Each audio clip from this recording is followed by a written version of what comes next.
Hey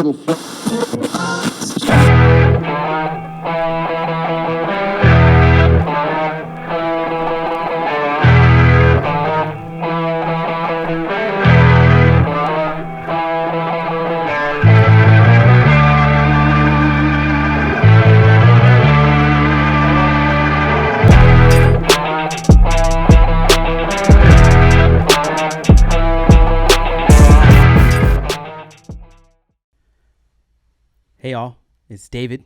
I'm here with the Unrestricted Free Agent episode 3. I have the pleasure of being the captain of this episode. Clint Peak will be on a later episode and he'll be interviewing somebody. Today I'm going to be talking with a good friend of mine. Her name's Marielle Ceniceros. She's the owner of Skinology Skin and Body Studio and also runs Foodie Bee Media. She's a businesswoman who's been in business for over a decade. She has a podcast on our network, which has quickly become one of the top programs on the network. So congrats on that. Thank you.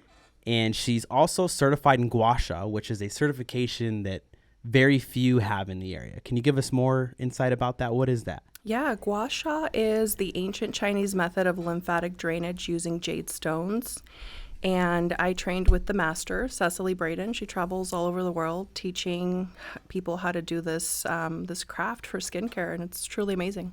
I think you've had it. Yeah. I've done it on you. Yeah, you did. And it was super cleansing, refreshing, just a new feeling to me I'd never experienced. My sinuses were so open. Mm-hmm. And, you know, I tried to use those airstrips back when I was playing sports, playing football and stuff, and I didn't feel the same feeling that I did with after getting that. And it was just insane, the pressure that was here. I think you even told me, you're like, wow, there's a lot of pressure here on the jawline. In your jaw, yeah. So it releases stress and tension and improves lymphatic drainage. So it's pretty magical. It does a lot. And there's only, I think, about a handful of people in Tucson that have trained with Cecily. Yeah. You know, so to piggyback on the podcast, the Skinology Sessions, you've been doing that, and you're about 20 episodes in now, I believe. Yes. And you ladies are killing it. Thank you. It's great. It's an all-woman podcast. You did have some males on as guests recently. I had the pleasure of being one of them. And I just want to let the listeners know, if you haven't heard Skinology Sessions yet, go and check it out. Do yourself a favor. There's great information in there about skincare and all kinds of other stuff. And you'd be giving yourself an L if you don't go listen to it. I think it's gotten progressively better as we've gotten more comfortable podcasting. Yeah, absolutely. Yeah, it's a new challenge that came your way, and something you wanted to do, and that's another reason you're here today on the Unrestricted Free Agent. Is I watch people, and you're one of the people I watch. And when I say I'm watching you, it's not to be a creep. I'm not like sitting in your window and going, oh my gosh. No, it's because I see you do things that are impressive to me and they interest me. As far as personal growth and discipline and stuff. I had wrote you a text message and I told you, I was like, I need to know about time management and discipline and habits and stuff, because I want to know how you're doing it. Not to take anything from you and like exploit you, but to give insight to people that are listening and watching the program. Sure. I think I'm always happy to share any information that anybody asks of me, because we should be helping each other. Yeah, absolutely. So the first thing I want to talk to you about is discipline. Mm-hmm. And when we talk about discipline here on the Unrestricted Free Agent program, we're talking and recognizing how much it takes to do what we're doing. And when we talk about what we're doing, we're being free agents. Free agents are people that are in control of their life. They take ownership for everything that they're doing, including business, or whether it's their career or their family at home, right? There's the free agent philosophy bleeds into all of those. With you are involved in being a free agent in so many different ways. Please enlighten us on your discipline and what you do. What's a day in Marielle's life like? I think it's simple with discipline. I think I do things that I say I'm going to do. Yeah. Period. If I put something in my calendar, I commit to it. I'm going to show up. Nothing's going to stop me. Mm-hmm. We scheduled a photo shoot a couple weeks ago for one of my new massage therapists, Sheila, and 7 a.m. she messages me and she says, are we still doing that photo shoot? Because if we're not, it's okay. Like, I just won't wear makeup, and it's all right if we don't do it. And I said to her, Sheila, this photo shoot is scheduled. Mm-hmm. get your ass there at 9 a.m. Like, why Yeah. wouldn't we do it? So I think with discipline, it's simple. You just like do the things that you say you're going to do. Yeah. When someone agrees to do something and they don't do it, and it's in relation to something you're involved with, how does that make you feel? It's a red flag. Yeah. That's the way to word it. And usually I'm willing to give people an opportunity. Like if it happens once, okay, let's just, it's all right, overlook it. If it happens again, then, my red flags go up. And if it happens like a third time, we're done. Yeah. I will not do business with you. And I'm going to be very hesitant to move forward in any business capacity with somebody that doesn't do what they say they're going to do. Yeah. In episode 1, I had brought up this conversation with Clint in regards to punctuality. And I was telling him that I use that as a measurement in a lot of things in my life. For me, if somebody doesn't show up to something they'd agreed to do, and you've taken time out of your day, it is a red flag. And it is a way for you to end up not being contacted by me ever again. It's a solid way to do that. It's a disrespect, I think, too. Yes. Because all of our time is valuable. Yeah. Your time is not more valuable than mine. Mm-hmm. So, yeah, I can definitely agree with that. Yeah. My wife always we'll get in conversations and I'm like, it's pretty simple with me, because she'll ask why I stopped talking to people and stuff. And I'm like, it's pretty simple. Don't mess with my time, my money, or my family. That's good. Yeah. Don't mess with those right. at all. If you don't mess with those, it's probably gonna be pretty chill. We're Yeah, good. So, absolutely. So yeah, hearing your outlook on that, I'm like, I'm right there with you on that. Yeah, that's true. Yeah. To accomplish what you do in a day, because I'm going to talk about what I've seen you do in a day. I have seen you go to Skinology, Skin and Body Studio, take care of business, do whatever you're doing in there as far as clients and managing what's going on. Going and doing a podcast, recording a podcast with guests and the podcasts are dynamic and there's so much mental capacity that goes into it. To going back to the Skinology Skin and Body Studio. And then later after that, I'm assuming in the afternoon time, you're at some of your clients for Food EB Media, helping them with advertising and marketing. And you're doing this all in a day. And I pick up my son too. And then you pick up your son. Yeah. So how do you do that? What habits do you have that help you succeed through a day that most people would say would be pretty chaotic? It's pretty chaotic lately, I'll be honest. And I just sat down with my husband yesterday. We had breakfast and he's like, you're doing too much. You need to figure out a better medium here. A day in the life today is one of those hectic days. I had clients this morning. Then I have the podcast. Then I have my restaurants. Then I have a workout with Veronica. And then I'll pick up my little one. So I just kind of, book in advance and make sure there's time carved out for everything. Yeah. As you know, the content creation is a big thing. So I carve out at least an hour a day for that. Yeah. A lot of the things are batched. So I'm not necessarily going to the restaurants every day, but my phone, there's a million pasta pictures and hot dog pictures, and I just kind of batch the content. Yeah. So I guess that's one of the tricks. For sure. Optimizing time is a craft in itself. So how do you, I know you talked about you give time to each thing. What are your windows of variation in these? Is there room for error? Do you accommodate the possibility of a problem, like a flat tire or something like that? Do you have windows of time that you've allotted to that, or is that Yeah, I think so. Right now, my work week at Skinology is Wednesday through Saturday. Okay. Sundays for family, Mondays for rest, and then Tuesdays for content creation. So I kind of divvy it up that way, and I try and kind of stick to that. Yeah, and that's been pretty successful for you. I think so. Yeah, I think it's been successful, but as it flows, I think I try and add more, and that's what my husband was on me about yesterday. He's like, "You're doing too much. Why are you even worried about this right now?" And yeah, I had to step back and take a look. But the calendar is everything too. Yeah. Everything's on my calendar. Yeah. Which kind of calendar do you use? Do you use your iCloud? Do you use the Google? I use my Vigero system. Okay. That's what people use to book facials and appointments at Skinology through. Yeah. And for me, that calendar I like because my clients are number one. Yeah. With everything that I do, my facials, my work at Skinology is above it all. So that's the calendar that I use. Clients come first, and then everything else gets kind of put into that as well. Yeah.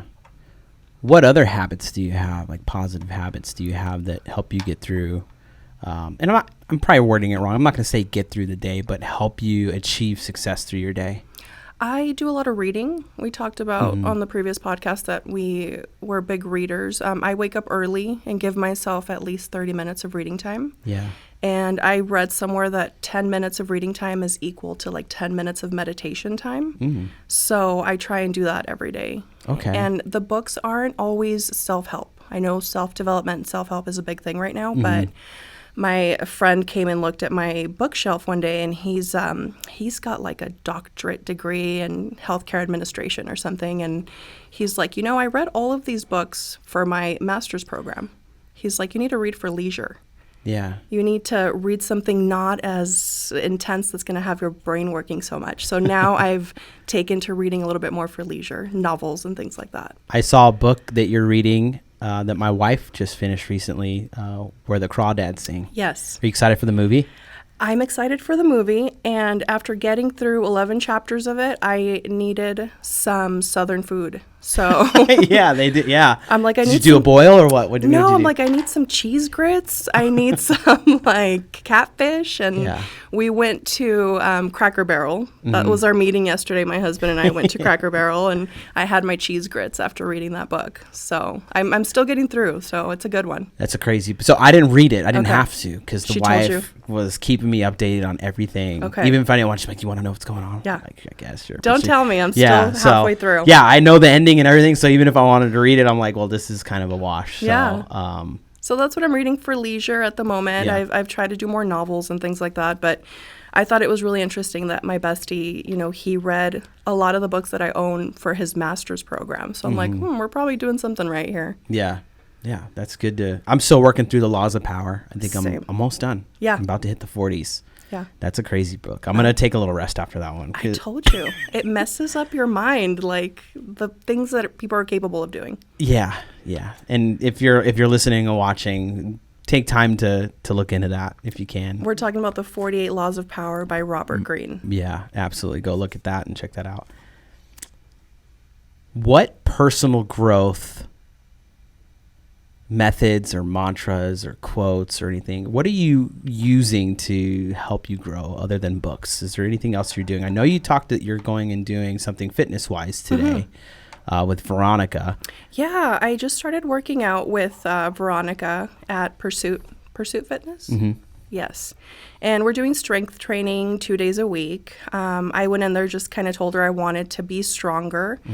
And I've, gained some weight during the pandemic and in the past 2 years. So I'm like, I'm kind of ready to get back into like the physical aspect of things to improve my wellness. And I also read this thing that said that we invest a lot of money in like savings accounts and investments accounts and things like that. But we don't really invest in our health when that's like our ultimate bank. Yeah, preach. Right. So when I thought about my health as like, in financial terms, I'm like, yeah, I need to put some coin in there. So that's what I've been working on with Veronica. Yeah, that's I love how you put that. I think people need to hear that more because we only get one of them. Right. We can open multiple savings accounts. We can go and get multiple investments and extend a portfolio, but we get one body. Right. And one mind. So investing in those and taking care of those is really, really important. Yeah, so I've been doing the workouts. I do a lot of vitamins too. I just started taking a bunch of stuff from this company Symbiotica, and they're supposed to be like the best quality of different things. But I'm just kind of taking a step back and taking a look at my health overall. Yeah. Like I don't want the quick fix. I want to like work hard, get the weight off in like a healthy manner, and just be like a stronger, better person overall. Yeah, for sure. And in maybe maybe this is the same for you, but when I do workouts and stuff, there is, for me, I fail a lot during those, and I'm hurting sometimes. And that, for whatever reason, it would mix with the endorphins, just puts me in a better place mentally when I walk out. The endorphins, that's a real thing. It really is. Yeah. It's really trippy how I can go into the gym just having pretty crazy day and put in an hour and leave like it never happened.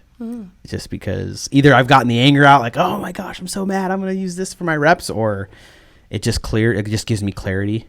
I don't know. Do you feel that in any way? Yeah, absolutely. So let me be clear. I hate every minute of it. I do not love It's good working. to hate it. Okay. And no, it's totally normal. You're supposed to hate it. I don't enjoy it whatsoever. I don't understand these people that love working out. I'm never going to be that person. I'm tortured every time. I'm sorry, Veronica, but I'm going to do it. She smoked me when I went in there too. I know she was like, this is a light workout. Like, it's not that hard. Oh yeah. We're going to take it easy. But what she focused on me with was technique. Because I've been doing it so many years that I've gotten sloppy. My hands are all over the place.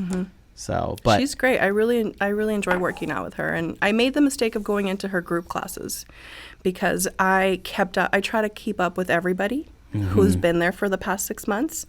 And these girls were fit. They were lifting heavy, and I'm there trying to keep up with them. The next day I couldn't move. And so now her and I are doing more of like a one-on-one approach where I can take my time and not have to compete. Mind you, it's not a competition, but it turns into that inadvertently. Yeah. Well, I think we're naturally, people type A's are naturally going to do that. You're going to start competing with what's around you. Yeah. And I feel the same. I do the same thing. Yeah. But it's not healthy. Like, that's not good.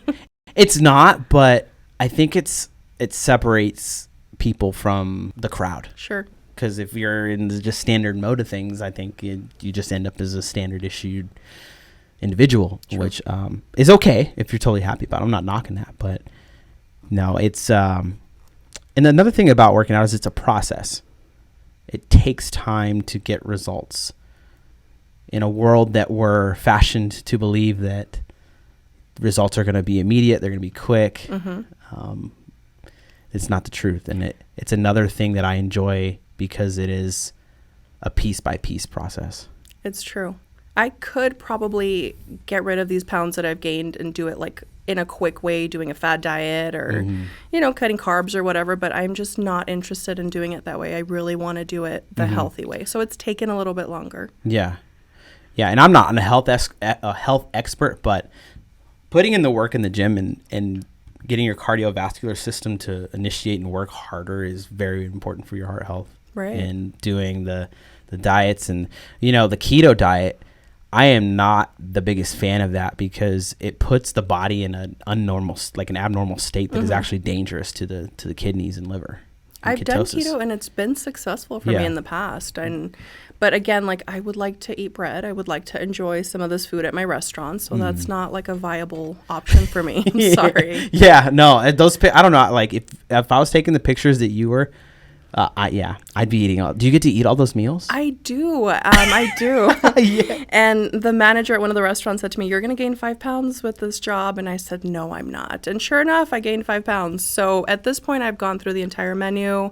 I'm able to just photograph it and not necessarily have to eat everything. Yeah. But yeah, I mean, we were at Dominic's for dinner last night. Yeah. Yeah. Oh, lucky you. It's really nice. I need to go there again.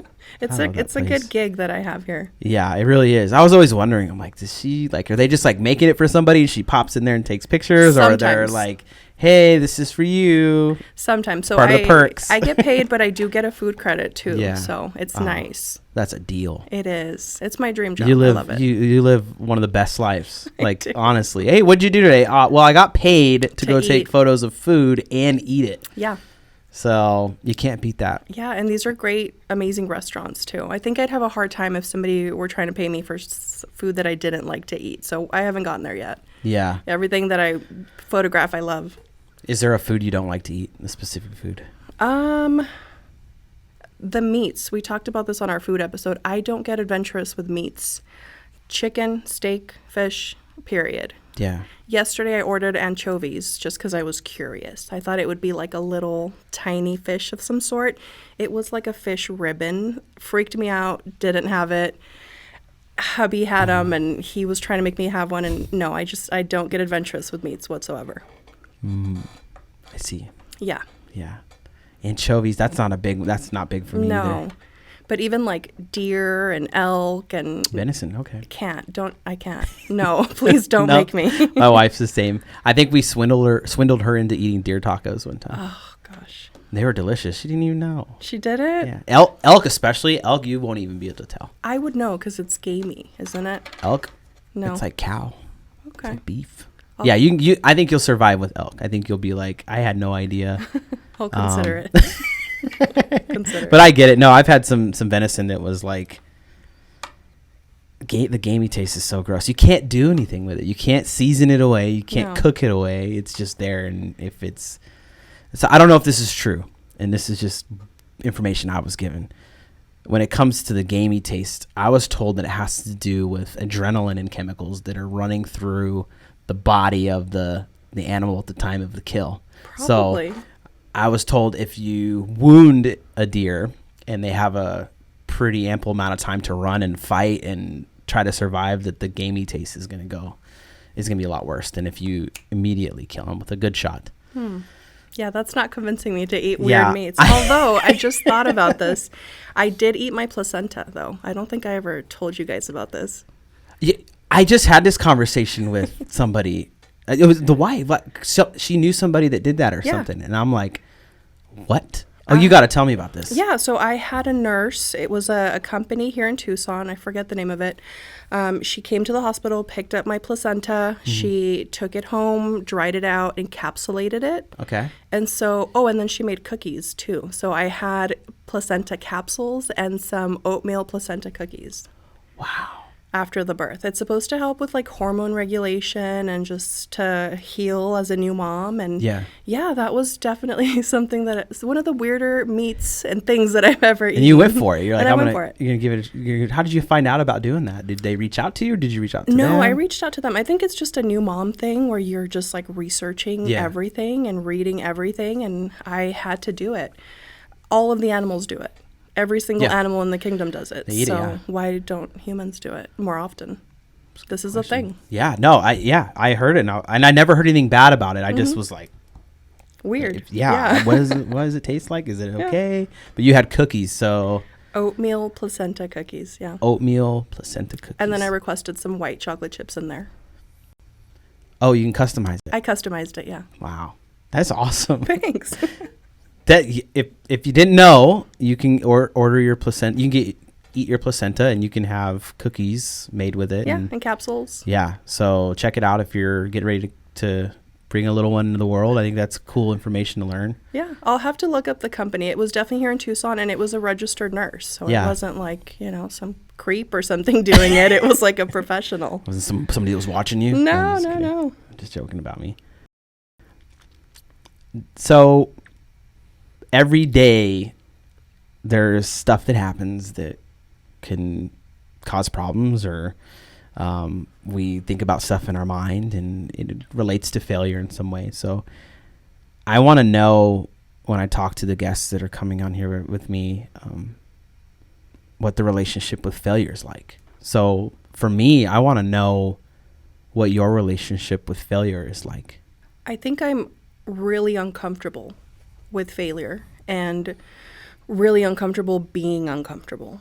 And this is something that my husband and I talked about yesterday, because he's trying to enjoy the journey, right? Trying to enjoy the hard things as well as like the successes and the triumphs.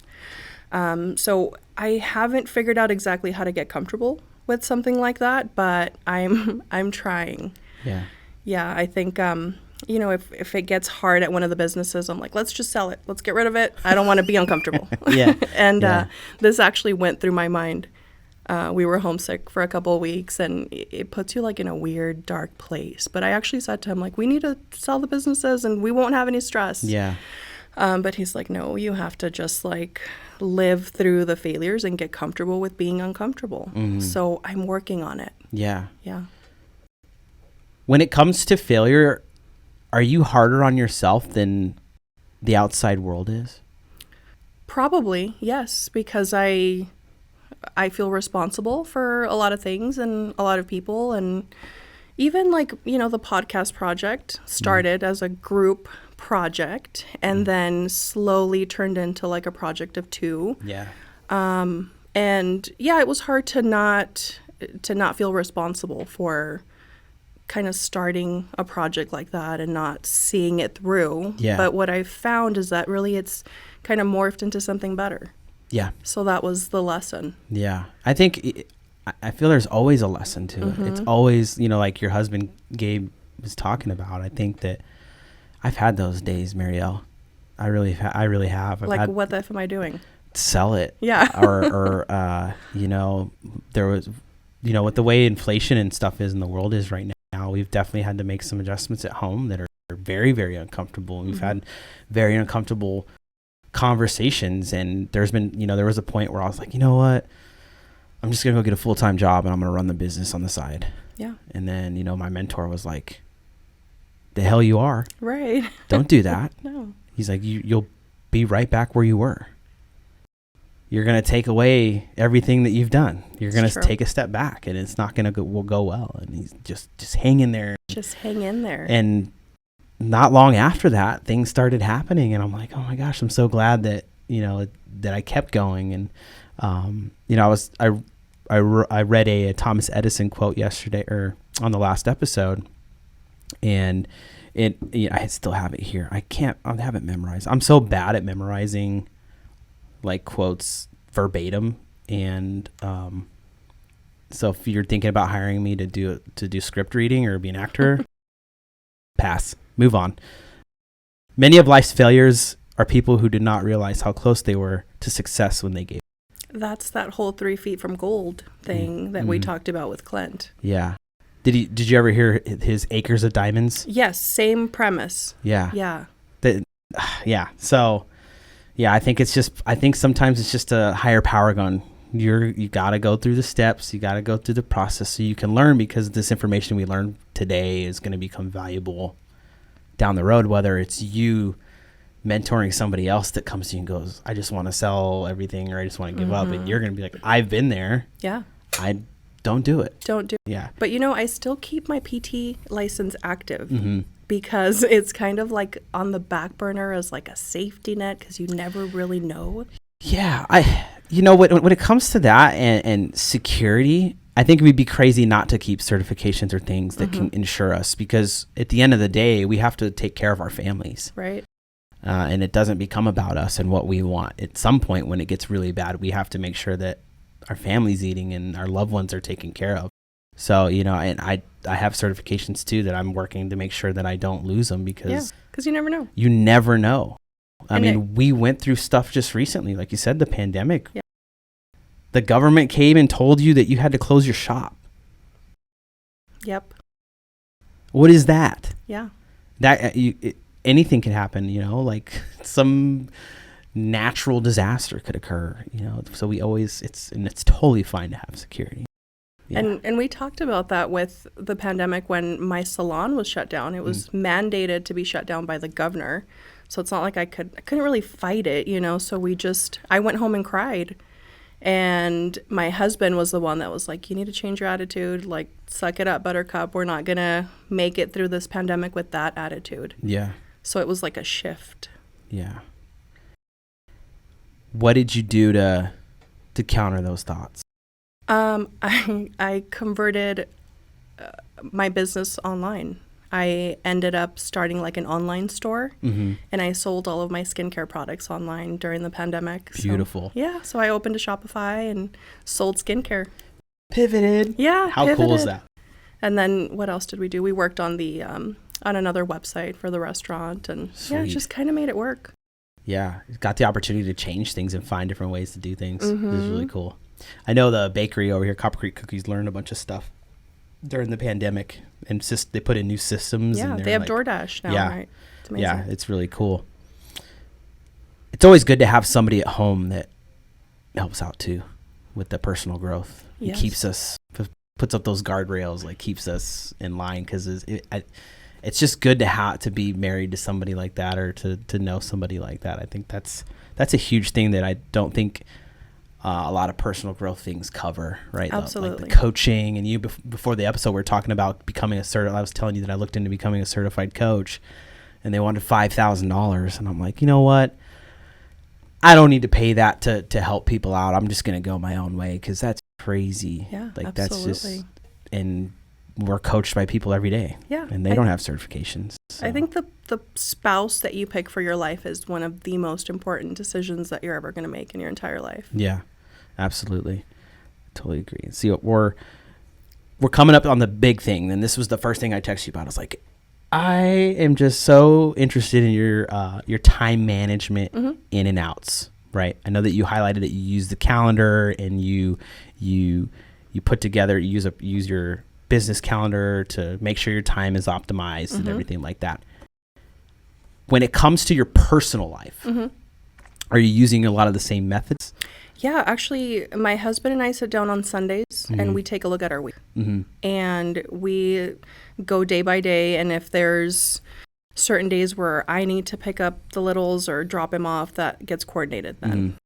If he has a dental appointment, I need to know about it, because that changes my entire day as well. Yeah. And he likes to let me know last minute about dental appointments. So I just want to throw It's that. got put on blast, man. I'm sorry. I can't edit this out. It's stuck in there. My apologies. Hubby tells me, like, oh, by the way, tomorrow I have to go to the dentist at 7 a.m. And I'm like, that's such a dude thing. It throws off my entire week. Yeah. But we try and coordinate calendars, because, we have a life that's very much intertwined with our child and with our businesses. So we sit down, we go through the calendar in advance, at least a week in advance.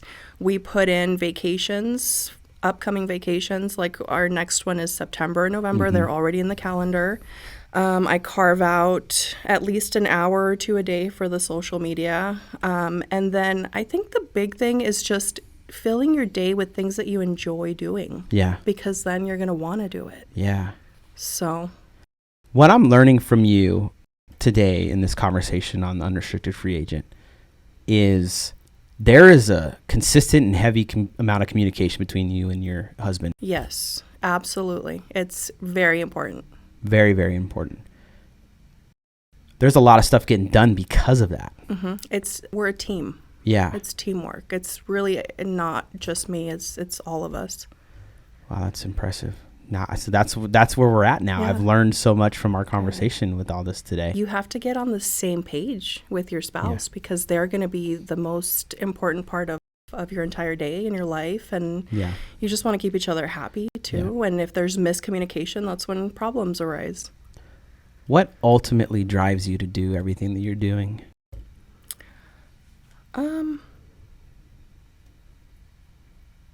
I don't know. I think like I said, enjoy everything that I do. And I like being able to manage my own time. And so I kind of feel the need to protect that. Yeah.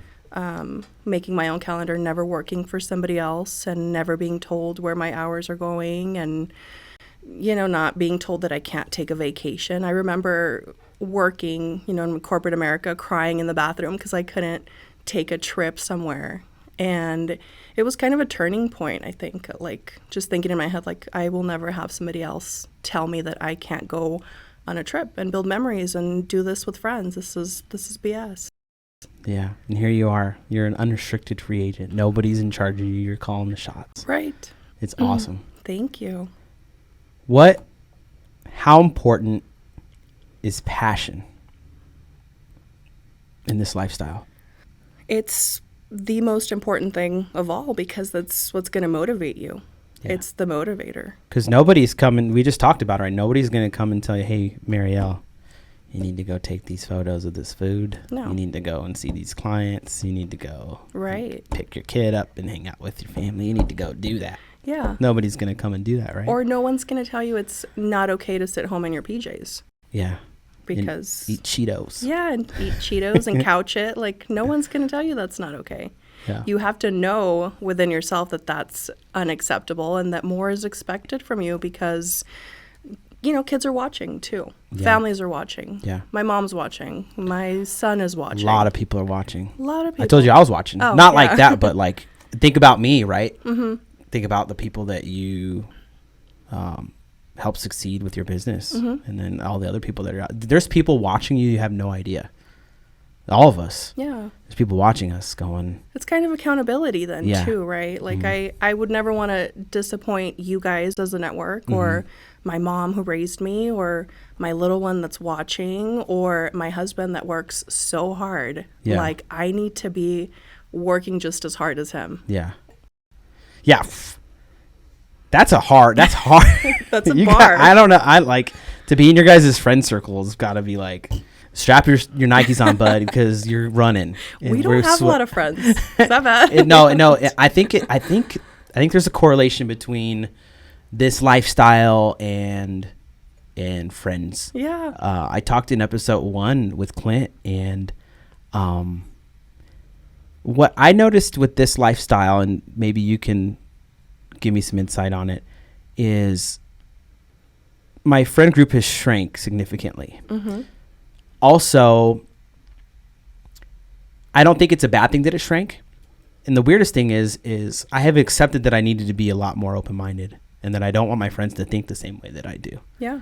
So I think that that's important. Like, the friends I do have all have these like different ways of thinking. Mm-hmm. Different goals, different aspirations.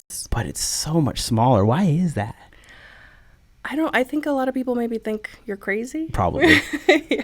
I had that feeling like that guy's just crazy. Yeah. He's kind of weird. Like he just went in and did his own thing. Like who does that? And same maybe for you guys. Like, oh yeah, absolutely. Marielle and Gabe, they just walked out of their jobs and now they have businesses. Or like all they do is work, like that kind of attitude too. Yeah. So maybe, I don't know. We have each other though. Yes. So. Yeah. No, it's very important to have mentors and friends and that do this. But I would tell you right now across this table, I guarantee you there's a ton of things that we do not agree on, but look what we can accomplish together. Yeah, absolutely. Because of that. And I Nereida's here doing the sound and she's in the video and she does a great job. I can guarantee you and I, or Nereida and I do not agree on a lot of things, but we work well together. Right. Unless she's like mad at me right now, but I don't think she is. No, this is why we don't talk politics though. It's there's like a fine line. Yeah. I agree. Yeah. Yeah. Politics. Religion. Conspiracy theory. I think the conversations that happen here in the office are common sense conversations. Yeah. Because I think our conversations have like put us right in the middle of everything, and we're just like, okay, we just address things that don't make sense. Like, all right, and it mostly has to do with what's affecting us here. Sure. Like the inflation, you know, and like when you have to call all your clients or email them and say, hey guys, we have to raise the prices.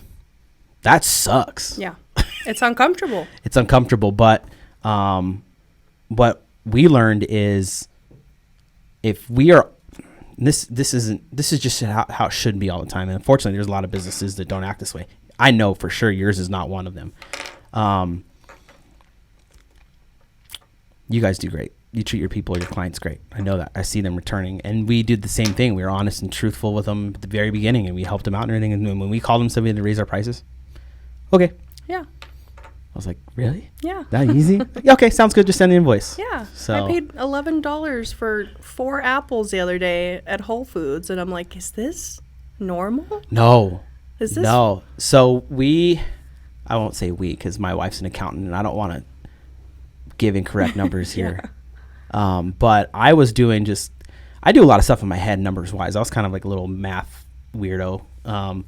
And we're like, from this time last year, we're over $400 more a month in groceries. Wow. For less. Yeah. Like our meals are planned to the point of every single thing that we're going to have in those meals that we have to get are going to be prepped for the week. Right. But you just make it work. Like you don't dwell on it, right? Yeah. It's like, and that's just something you can't, it's like $400. Mm-hmm. But if you think about it, every week you go grocery shopping because you need stuff and the prices of stuff have gone up and it's like, so yeah, we have conversations about stuff like that. I bet. Yeah. Especially, Clint.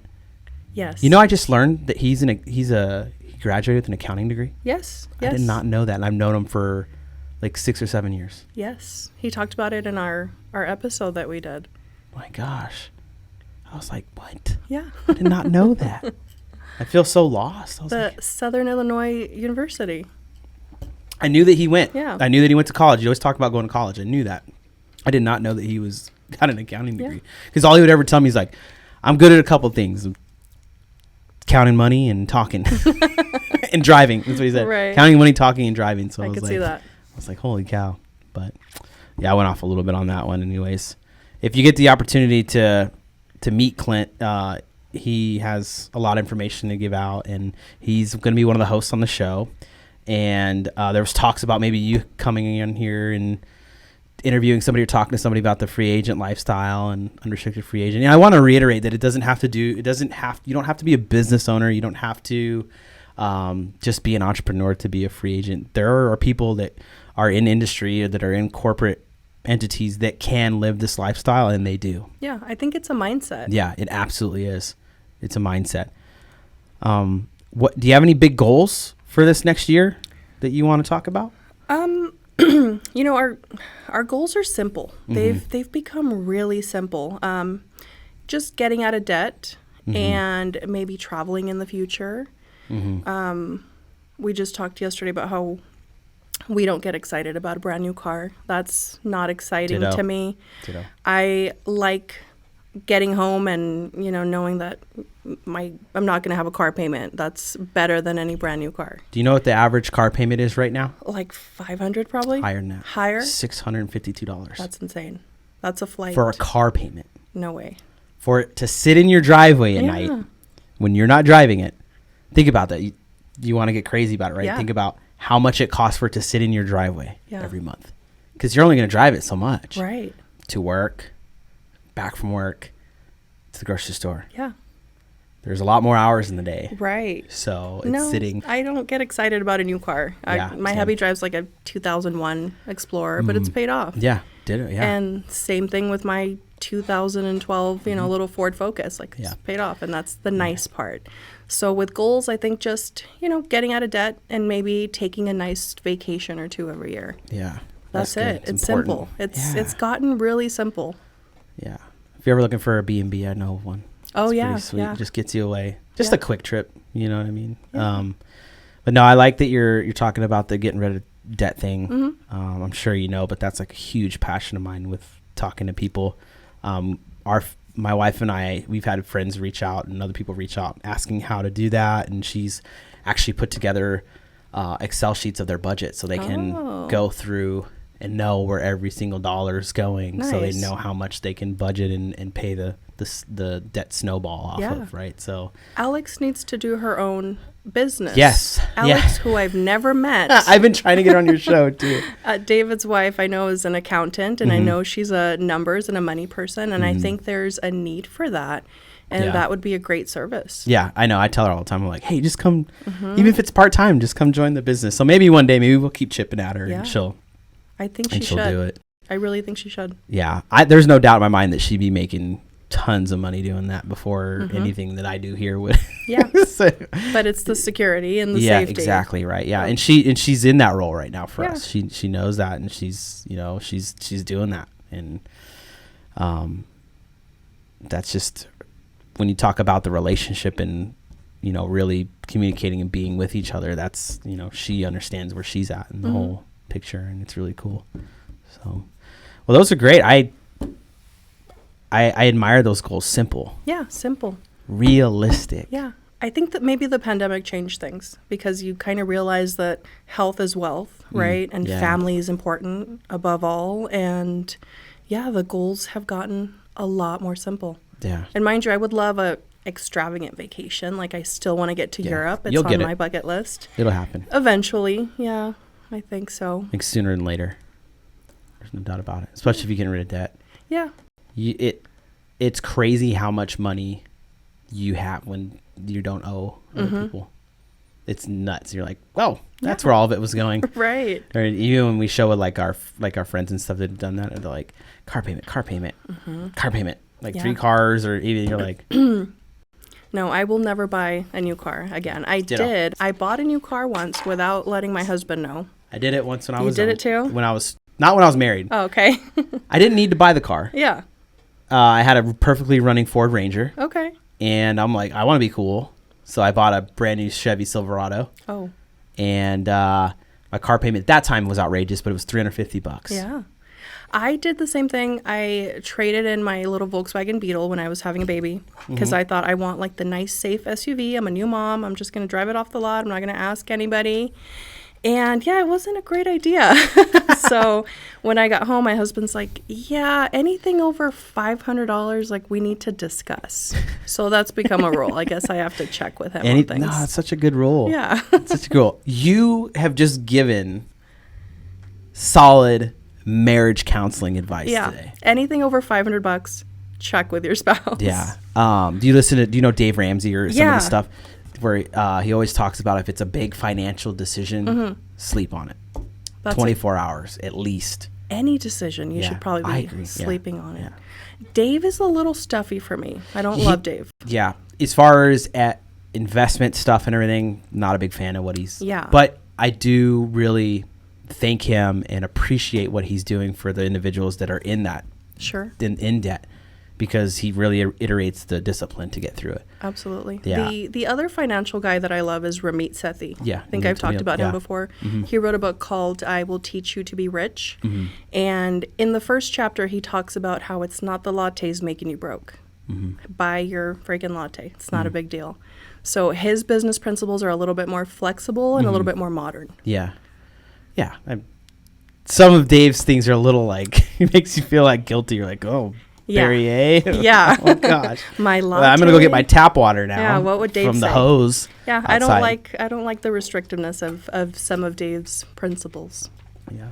Well, Marielle, it's a pleasure having you here on the Unrestricted Free Agent podcast. You Thank provided you. so much wonderful insight, educational parts and pieces to this, and I really feel that people are going to listen and gravitate to your episode, especially businesswomen for sure. Thank you. Can I give you my favorite quote? Oh, yes, I have that. Let's talk about your favorite quote and why, but let's hear it. You've probably heard this one. Speak softly and carry a big stick by Teddy Roosevelt. Speak softly and carry a big stick. Wow. Speak softly and carry a big stick. You will go far. Teddy Roosevelt. Have you watched the series on A&E about him? No, not yet. If you get a chance, watch it. Okay. I started it. I just love this quote because it's, it just kind of subtly says that the nicer you are in business sometimes, the more successful you're going to be. Mm-hmm. But, at the same time, don't mess with me. Yeah. I love that. Yeah, that's beautiful. Yeah. That's my quote. Thank you for that. Of course. Now, check it out. Teddy Roosevelt did a lot for this country. And people will, people are going to say that there was racism and stuff, of course, just like with everything else these days. But if you get a chance to see the A&E thing, he did so much. Okay. It is insane how much exploring he did and how much of his own time he took. Like, it is insane what Disclaimer, he did. I don't know anything about Teddy Roosevelt. I just love that quote. Yeah. And it's okay. It's okay that you use, check it out. Yeah. Yeah. There's a lot of stuff here in this state. It's here because of things that he did. Interesting. Yeah. A lot of the water management, the electricity stuff, a lot of things, a lot of jobs were created. It was insane. So, all right. Well, thank you. Yeah. Thank you for having me on.